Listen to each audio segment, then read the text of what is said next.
સુપ્રસિદ્ધ યાત્રાધામ ડાકોર ખાતે પવિત્ર ગોમતી તળાવમાં અસંખ્ય માછલીઓના મૃત્યુઓના પાપી કોણ?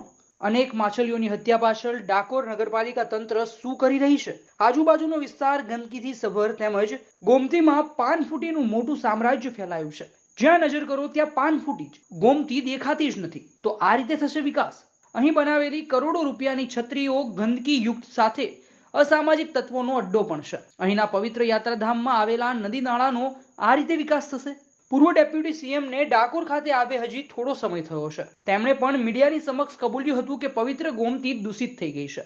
પણ ભાજપ શાસિત નગરપાલિકા તેમજ ધારાસભ્યો આ બાબતે કોઈ રસ રહ્યો ન હોય તેવી સ્થિતિ જોવા મળી રહી છે. સદસ્યતા અભિયાનમાં માત્ર રસ છે.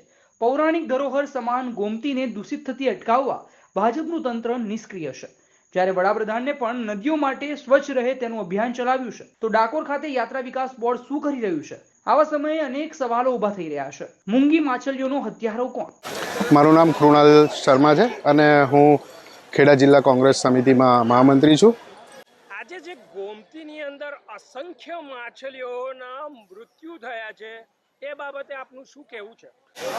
મૃત્યુ માછલીઓના થવાનું કારણ એ છે કે તમે મારી પાછળ જોઈ શકો છો કે જે નારો છે, નારોની અંદર માછલીઓ ફસાઈ ગઈને ઘૂંઘળીને એ એમનું મૃત્યુ થયું છે માછલીઓનું. એટલે માછલીઓને રીતસર. અને બીજું શું છે કે અહીં આગળ આજુબાજુની અંદર જેટલી બધી ગંદકી છે એ બધી ગોમતીમાં જાય છે.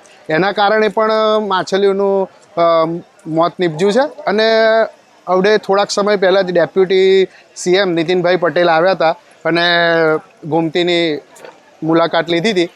તો એ ખાલી આવીને એટલું કહ્યું હતું જ કે ગોમતીને આવી રીતે ચોખ્ખી રાખવી, આ કરાવવું છે તે, પણ બધું જ ખાલી કહેવા પૂરતું જ હતું. બસ ખાલી ભારતીય જનતા પાર્ટી ડાકોર માટે ને ગોમતી માટે ઘણા બધા પૈસા ફાળવેલા છે. તે છતાં પણ બસ ખાલી ભારતીય જનતા પાર્ટીને અત્યારે ખાલી ને ખાલી સદસ્યતા અભિયાનમાં જ ઇન્ટરેસ્ટ છે, નહીં કે ડાકોરની અંદર તમે જોયો છો નરકાગાર જેવી પરિસ્થિતિ થઈ રહી છે. આજે ગોમતીની અંદર માછલીઓ મૃત્યુ પામી છે. ડાકોરની અંદર ઠેર ઠેર ગટરો ગંધાય છે. આખું ડાકોર ખદબદી રહ્યું છે. તે છતાં પણ તંત્ર જાગતું નથી. બસ ખાલી એમને સદસ્યતા અભિયાનમાં જ ઇન્ટરેસ્ટ છે.